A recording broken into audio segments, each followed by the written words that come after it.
Hello বন্ধুরা, আজকে তোমাদের সাথে শেয়ার করব তরমুজের খোসা দিয়ে তিতার ডাল। এই দেখো, তরমুজের খোসা নিয়েছি, উচ্ছে নিয়েছি। এবার খোসাগুলো, খোসার সবুজ অংশটা ছাড়িয়ে নিয়ে এই দেখো এইভাবে কেটে নিয়েছি। উচ্ছে পাতলা করে কেটেছি। রাঁধুনি নিয়েছি, 1 ইঞ্চি আদা, শুকনো লঙ্কা, তেজপাতা, ঘি, আর নিয়েছি মটর ডাল। অর্থাৎ যে যে যে উপকরণগুলো লাগবে সেগুলো সব দেখালাম। এবার ডাল ধুয়ে কুকারে দিলাম, সমস্ত খোসাগুলি দিয়ে দিলাম। 2টো সিটি দিলেই মোটামুটি সেদ্ধ হয়ে যাবে। হলুদ,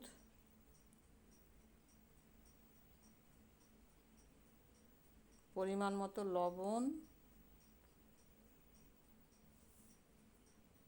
এবং পরিমাণ মতো চিনি দিলাম।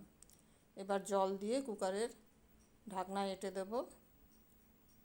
ভালো লাগলে অবশ্যই লাইক, শেয়ার, কমেন্ট এবং সাবস্ক্রাইব করো। এবার কড়াইতে উচ্ছেগুলো ভেজে নেব।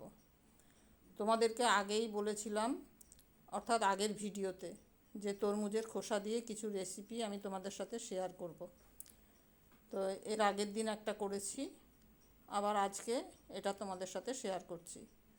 উচ্ছের মধ্যে নুন হলুদ মাখিয়ে নিলাম। কড়াইতে তেল দিয়ে উচ্ছেগুলো বেশ কড়া করে ভেজে নেব।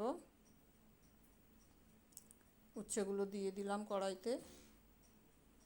উচ্ছেগুলো সাইড করে নিয়ে দিলাম তেজপাতা, আর একটু তেল দিতে হবে মনে হচ্ছে। শুকনো লঙ্কা দিলাম, সামান্য তেল দিলাম,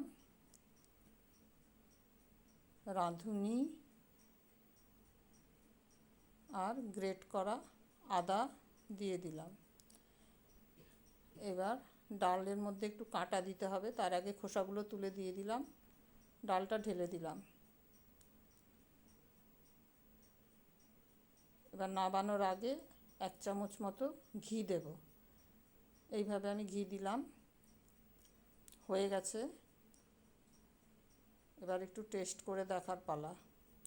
দেখেই মনে হচ্ছে খেতে খুব সুন্দর হয়েছে।